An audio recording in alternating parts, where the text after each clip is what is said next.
Good afternoon class. So this is the lecture number 54 on where we are going to discuss as, if, as, though.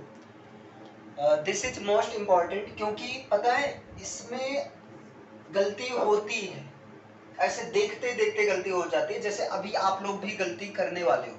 पहले मैं एक sentence देता हूँ, उसके बाद में आपको थोड़ा सा अपना लेवल पता चल जाएगा, फिर इसका मैं करता हूँ। जैसे मैं कहूँ वो मुझसे व्यवहार ऐसे करता है जैसे मैं उसका बेटा हूं। वो मुझसे ऐसे व्यवहार करता है, ऐसे बिहेव करता है जैसे कि मैं उसका बेटा हूं। मैं उसका बेटा हूं। इसका क्या होना चाहिए? ट्राई कीजिए एक बार। वो मुझसे ऐसे व्यवहार करता है जैसे कि मैं उसका बेटा हूं। इस तरह के सेंटेंसेस को डेली बेसिस पर बहुत ज्यादा यूज किया जाता है। कैसे? जैसे आप किसी के बारे में बोलते हो, बोल तो ऐसे रहा था जैसे नेता हो, है ना? बोल तो ऐसे रहे हो जैसे तुम्हारे पास बहुत पैसा है। दिखावा तो ऐसे करते हो, या किसी के एक तरह सैटायर करने के लिए इसको यूज किया जाता है। It use for satirizing to someone, है ना? किसी को सैटायर करने के लिए, है ना? जैसे ऐसे ऐसे मतलब फैशन करती मानो हूर की परी हो। ऐसे गांव घर में ऐसे कई सारे फ्रेजल वर्ब यूज किए जाते हैं, है ना?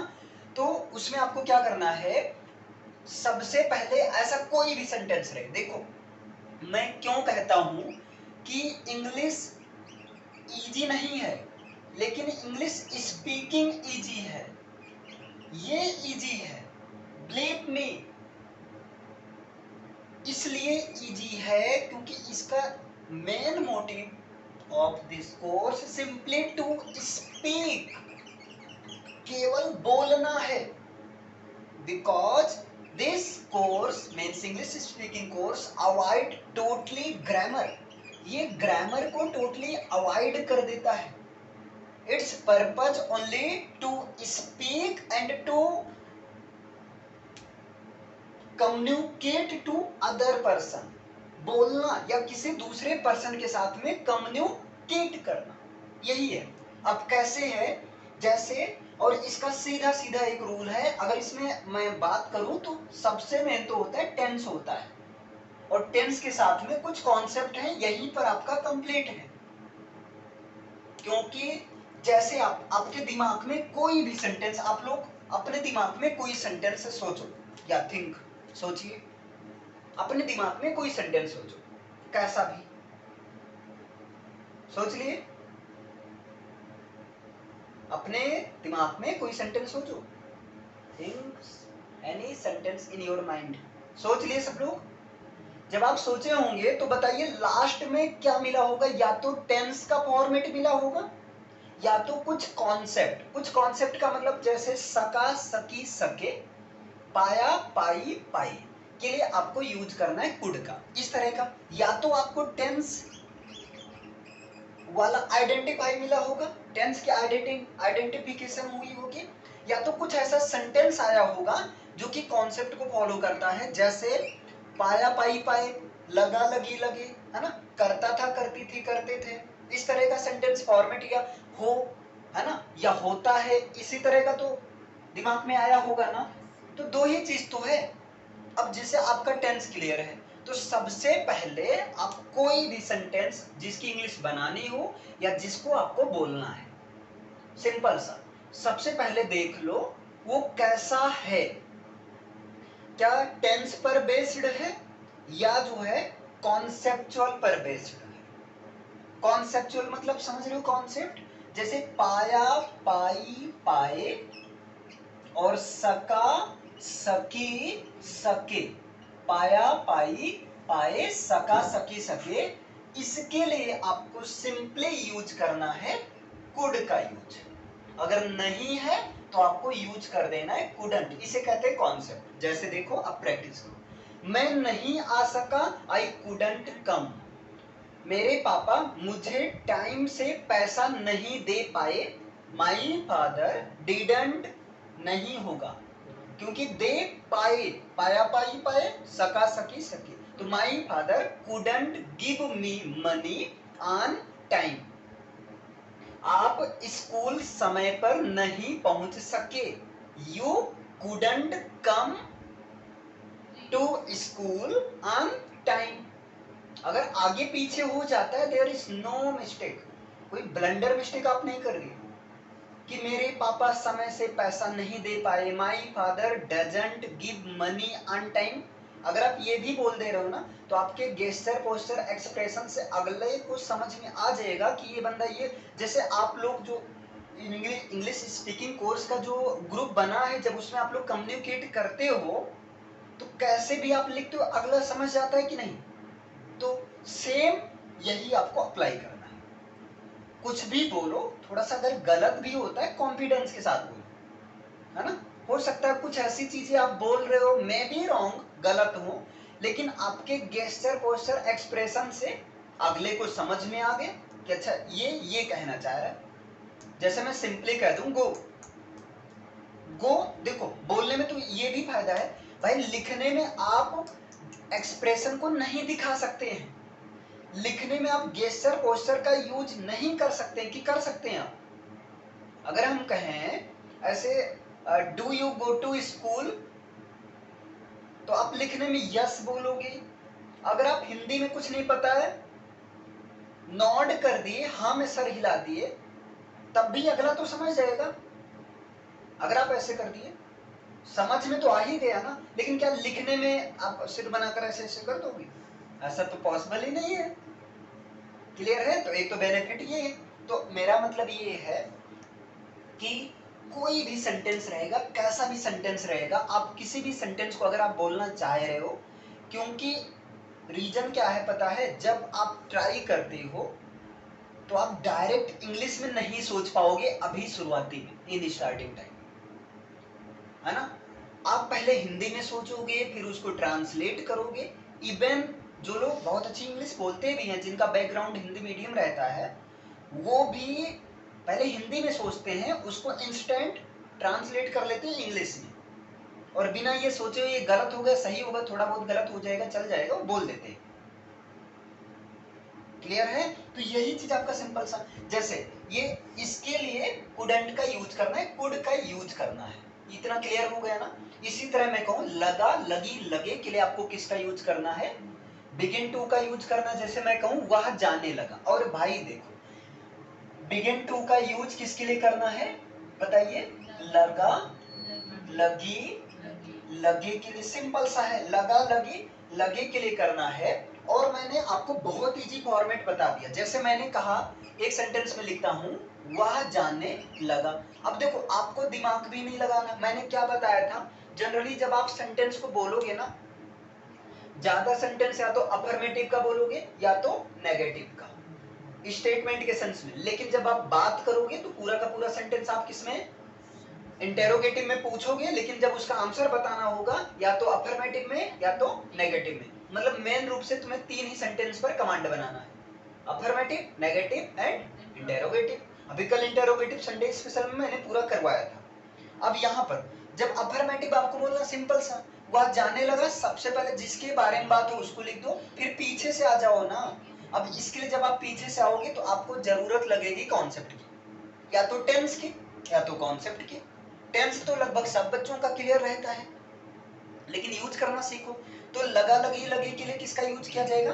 बिगिन टू, और यहाँ जाने की इंग्लिश वो ही बिगिन टू। अब इसको लॉन्ग बनाओ ना, वह मेरे साथ जाने लगा, he begin to with me, वह मेरे साथ बाजार में चलने लगा, he begin to come with me in market. बन गया आराम से।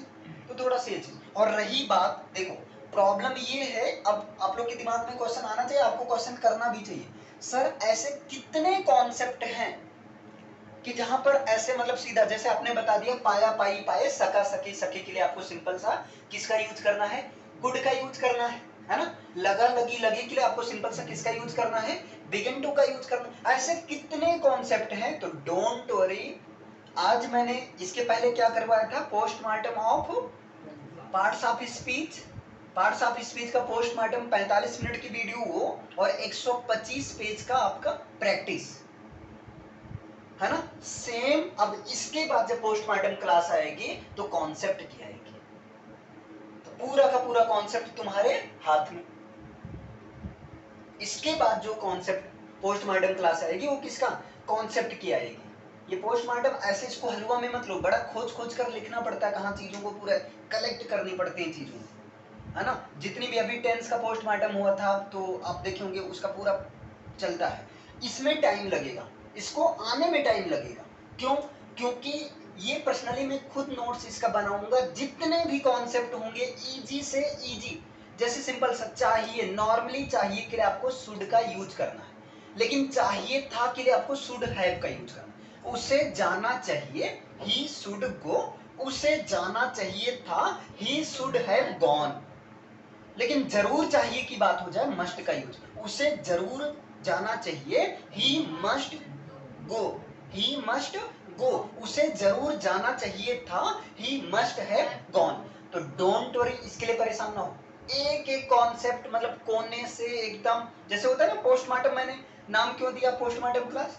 पोस्टमार्टम में क्या होता है, एक एक पार्ट जरा सा भी सही है ना खींच के रख लिया जाता है, चलो हो सकता है फ्यूचर में किसी को फिट कर दिया जाएगा, जो एकदम बेकार रहता है उसको फेंक दिया जाता है, जो एकदम बेकार रहता है उसको फेंक दिया जाता है। तो यहाँ पर जितने भी कॉन्सेप्ट होंगे बस विद इन 2 डेज ये पूरे कॉन्सेप्ट आपके हाथ में रहेंगे, है ना। और रही बात सेंटेंस, आज का टॉपिक क्या, एज इफ एज दो, ये स्टार्ट करने के पहले मैंने ये बताया, पता है क्यों बताया, क्योंकि प्रॉब्लम ये होती है ना, आपके दिमाग में कोई भी सेंटेंस आप देखोगे, दो तरह का सेंटेंस फॉर्मेट, या तो स्ट्रक्चर वाला, और रही बात ये तो मैं दे दूंगा, थोड़ा सा हैप्पी हो जाओ, और दूसरा क्या आएगा टेंस का। जैसे आप लोग जब दिमाग में सेंटेंस सोचे होंगे तो दो तरह का सेंटेंस फॉर्मेट बना होगा, या तो आखिरी में टेंस वाला पहचान मिला होगा। अच्छा विद ऑनेस्टली बताना, आपने क्या सोचा था, टेंस वाला फॉर्म नहीं मिला। नहीं क्या सोचा था, फिर भी सेंटेंस तो बताइए। आप ऐसे बोल रहे हैं जैसे किसी राजा के बेटे। हाँ देखो, आप ऐसे बोल रहे हैं, कौन सा टेंस है, बोल रहे हैं, प्रेजेंट कॉन्टिन्यूअस है, जैसे किसी राजा के बेटे हो, इजेम आर वाला यूज है, देखो, है ना। आपने क्या सोचा था, कुछ तो सोचा ही होगा, या भूल गए, भूल गए आप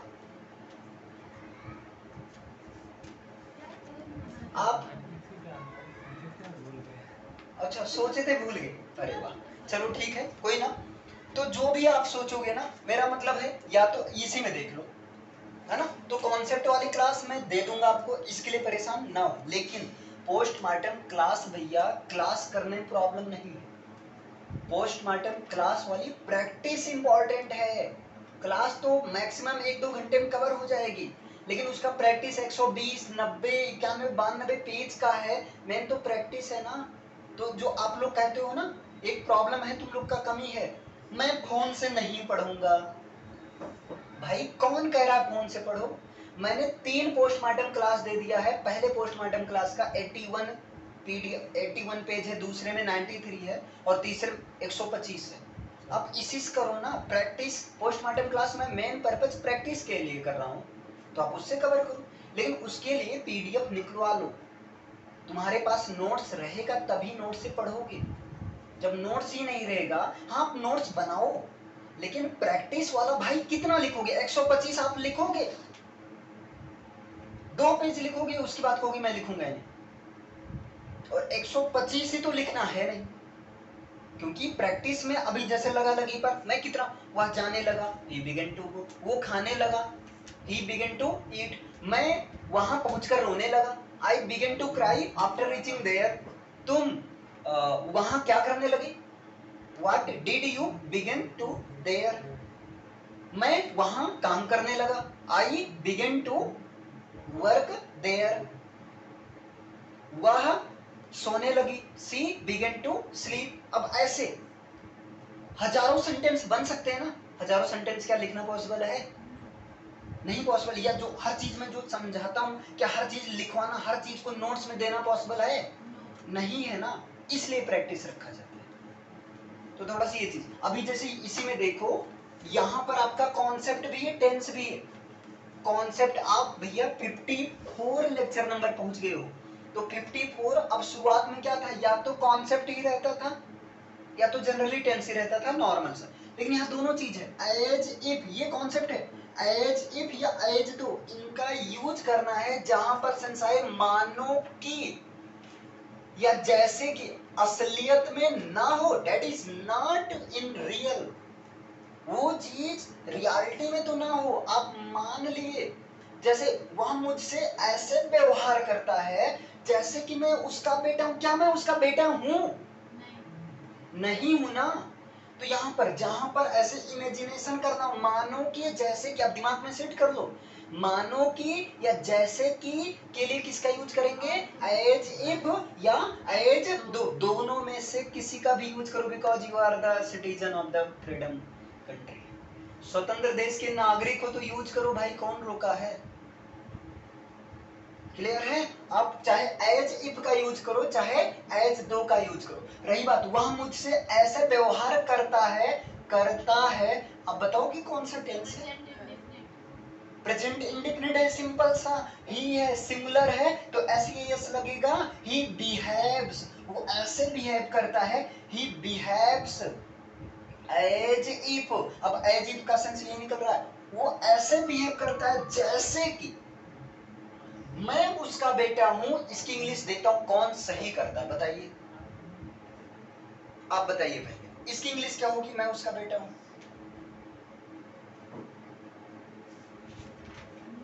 अरे ऐसे यहां बनाओ भाई, ट्राई करो, क्या होगी इसकी इंग्लिश, जस्ट कुछ भी तो बताओ भाई, कुछ भी लिखो यार, गलत सही क्या होगा, ज्यादा गलत,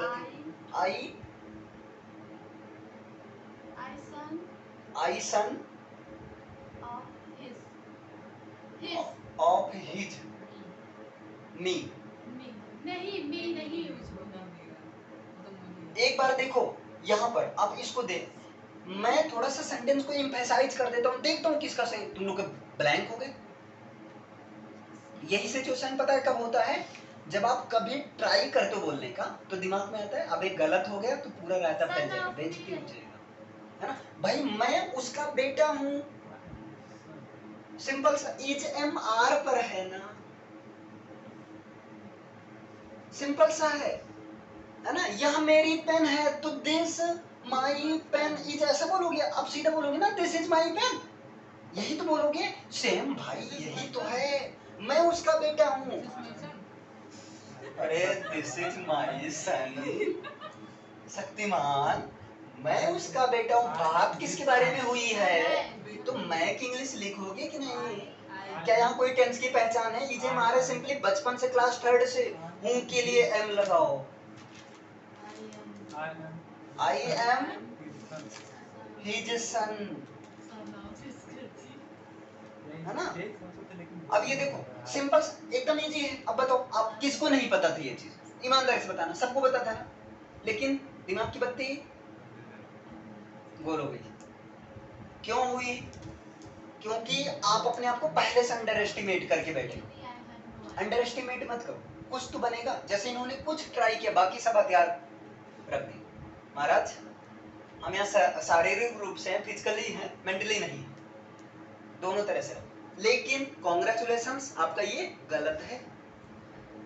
क्योंकि ये ऑब्जेक्टिव बीच में ऑब्जेक्टिव, अच्छा ठीक है, जिसको अभी भी सही कर, जो अभी का भी सही कर देगा मेरी तरफ से 100 रुपये इनाम, मेरी तरफ से 100 रुपया इनाम, चलो चैलेंज है, 1 मिनट का टाइम है, सेंटेंस के अकॉर्डिंग चलेंगे, ये जो अलग भी, आप मत कीजिए। अरे ये पूरा सेंटेंस के अकॉर्डिंग मैं कह रहा हूँ, अभी बताइए, जिसका सही हो गया 100 रुपये इनाम, या लगा लो दिमाग एड़े चोटी का, देखिए यहाँ पर ही मीन्स वो, बिहेव्स मीन्स व्यवहार करता है, एज इफ ऐसे जैसे कि, आई मीन्स मैं, एम मीन्स हूँ, सही तो है, गलती कहाँ? गलती है यहाँ पर रहेगा वर, और आज के बाद तुम लोग शपथ खा लो, कसम खा लो, कभी भी सपना वाला सेंटेंस हो, इमेजिनेशन हो, तो वहां पर हमेशा सब्जेक्ट के साथ में वर लगता है, इमेजिनेटिव, काश मैं प्रधानमंत्री होता, I wish I were prime minister, काश वाला मैंने बताया था, 100 रुपया जो मैंने लगाया था ना, इस बेस पर लगाया था, ये चेक करने के लिए काश के लिए मैंने बताया था आई विश, वहीं पर मैंने बताया था इमेजिनेटिव सेंटेंस कभी भी हो सब्जेक्ट के साथ में इजेमार नहीं बल्कि वर लगेगा, वाज भी नहीं वर लगेगा। इसलिए कहता हूं थोड़ा सा प्रैक्टिस करो, रिवीजन करो, नहीं तो ऐसे 100 नहीं 1000 रुपया भी हारोगे। लेकिन ये तो है ग्रामर, ध्यान से समझना, ये है ग्रामर। अगर आप आई एम बोलते हो सही है, तो आज के बाद ये दिमाग में हटा दो। भाई आपने ये बोला he behaves like this, आपको एज इट नहीं समझ में आया। आपने बोला he behaves like this, I am his son, अगले को तो समझ में आ गई ना बात, समझ में आ गई ना। बस जितनी इंग्लिश आती है उतनी से आज से अभी से start to speak fluently. Don't think whether it is wrong और right, you have to only speak because your work your duty is only to speak. आपका यही काम, बोलो जितनी आती है उतनी से बोलो ना। आप लिमिटेड वर्ड का यूज करो। लिमिटेड वर्ड में समझ रहे हैं, जैसे किसी ने कहा मे आई कम इन, कम इन, सर गो, सर समझ जाएंगे, सर ईट, आई ईट, इसका मतलब मैं खा लूं, आपने एक्सप्रेशन दिया sir I eat, sir I गो, तो मैं समझ गया अच्छा ये बंदा, तो ये चीज देखो आसान हो गया। तो चलो अभी यहाँ पर देखते हैं, दो चीज सेट हुआ, सेट हुआ कि नहीं, सेट हो गया होगा, क्योंकि कभी भी ये पढ़ोगे ना 100 रुपया तुम्हें ऐसे पुश करेगा, अबे 100 रुपये हारे थे, 100 रुपये हारे थे, 100 रुपये हारे थे, है ना। तो देखो काश को हटाते हैं अभी, मानो की या जैसे कि के लिए किसका यूज करेंगे, एज इफ या तो एज दो।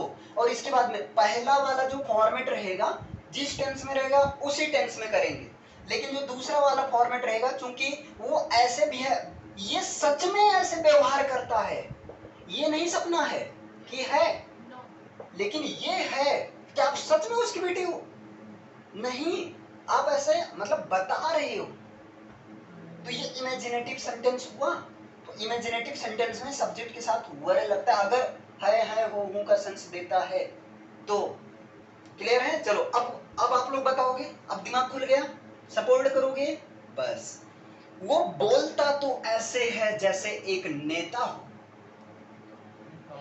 he speaks as if he were a leader, वो दिखावा तो ऐसे करती है मानो कि हूर की परी हो या मानो बहुत सुंदर हो। ही नहीं she shows off, she shows off as if she were very beautiful, है ना, she were fairies of heaven, जैसे कि हेवन से आई हुई परी हो। अब समझ में आ रहा है, उसने मुझे ऐसे डांटा मानो कि मेरा बाप हो। पता है भाई, उसने मुझे ऐसे डांटा मानो कि मेरा बाप हो। इंग्लिश में इसको कैसे बोलोगे, जैसे आपने एक मिनट, जैसे आपने हिंदी में एक एक्सप्रेशन दिया, पता है भाई उसने मुझे ऐसे डांटा जैसे कि मानो मेरा बाप, मैंने 1 घंटा खींच के लगाया एकदम गाल लाल हो गया। इसको इंग्लिश में कैसे बोलोगे, एकदम एक्सप्रेशन के साथ, you know he scolds like this, he scold as if he were my parents, then I press on cheek and she begin to cry, है ना, तब मैंने थ्रेश किया मतलब तमाचा, I slap him, then he began to cry, तब वो रोने लगा, then I flee, है ना, then I ran away, तब मैं भाग ले वहां से, because I afraid of my father, क्योंकि मैं अपने बापू से डरता हूँ। ऐसे इंग्लिश में ना एक्सप्रेशन वो चिल्लाओ, जैसे आप हिंदी में बोलते हो, हिंदी में तो गजब के भाई एक से एक कलाकार हैं, तो इंग्लिश में भी लाओ, जितनी इंग्लिश आती है उतनी। आप शुरुआत में आप करो मुझे इंग्लिश बिल्कुल नहीं आती,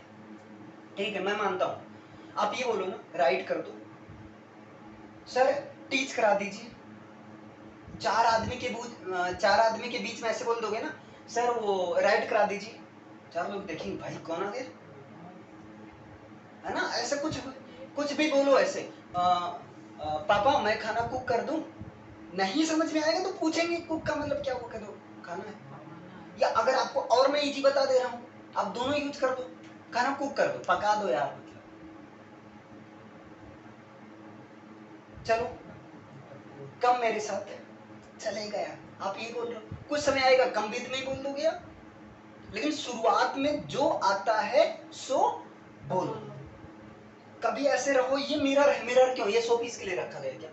मान लो आप लोग पहले आ गए, ठीक है, मैं क्लास में नहीं, तो आप आराम से आओ यहाँ पर बोलो और देखो मैं कैसा लग रहा हूँ। बोलते समय मेरा एक्सप्रेशन कैसे रहता है, क्या हिंदी वाला जो हिंदी में एक्सप्रेशन आता है क्या वो इंग्लिश में आ रहा है? अगर हम लिमिटेड वर्ड का ही यूज कर रहे हैं क्या उससे हम अच्छे लग रहे हैं? मेरी पर्सनालिटी कुछ अलग लग रही है? इतना बड़ा सा शीशा, प्रैक्टिस करो, कौन रोका है? घर पर है तो फोन से ऐसे फ्रंट कैमरा, बाद में फिर जज करो, देखो कहाँ क्या गलती हो रही है। उसके बाद में अगर आपको और जज करा, मेरे पास भेजो, बताओ सर इसमें क्या गलती है, थोड़ा सा बताइए, मैं बताऊंगा जो भी पॉसिबल हो सकेगा। क्लियर? अब जैसे आप लोग का दिमाग इसमें चलेगा, मैंने इतना हनुमान जी की शक्ति जगा दी ना, अब देखना 5 लोग हो, 5 में से 3 लोग तो बता ही दोगे, इतना तो गारंटी है। चलो मैं पूछता हूँ दूसरा। देखो, उसने मुझे ऐसे डांटा, पास्ट इंडिफिनिट आ गया, तो ही स्कोल्डेड मी। भाई टेंस जैसे टेंस है वैसे आपको फॉर्मेट चेंज करना है। He scolded me as if he were my parents, my father. ठीक है, अच्छा, बोल तो ऐसे रहा है मानो कि उसके पास सब कुछ है। कौन सा टेंस आ गया? वो बोल तो ऐसे रहा है मानो कि उसके पास सब कुछ है। प्रेजेंट कॉन्टिन्यूअस है। He is speaking as if he, अब यहाँ पर हैव मत करना, ही हैड एवरीथिंग, उसके पास सब कुछ है। स्पीकिंग में ही हैज एवरीथिंग बोल दे हुए कोई दिक्कत नहीं, there is no problem. Speak, चाहे हैज बोलो चाहे हैव बोलो हैड बोलो चलेगा। नेक्स्ट मैं पूछूं, चलो, वो दिखावा तो ऐसे करता है मानो कि, सब लोग करके दिखाओ, इंग्लिश सेंटेंस करके दिखाओ, मैं कॉपी में देखता हूं कौन कितना बनाता है। आप भी कुछ तो आप बनाओ, ट्राई तो करो। चलो, वो दिखावा तो ऐसे करता है जैसे कि उसके पास बहुत पैसा हो। वो दिखावा तो ऐसे करता है जैसे कि उसके पास बहुत पैसा हो।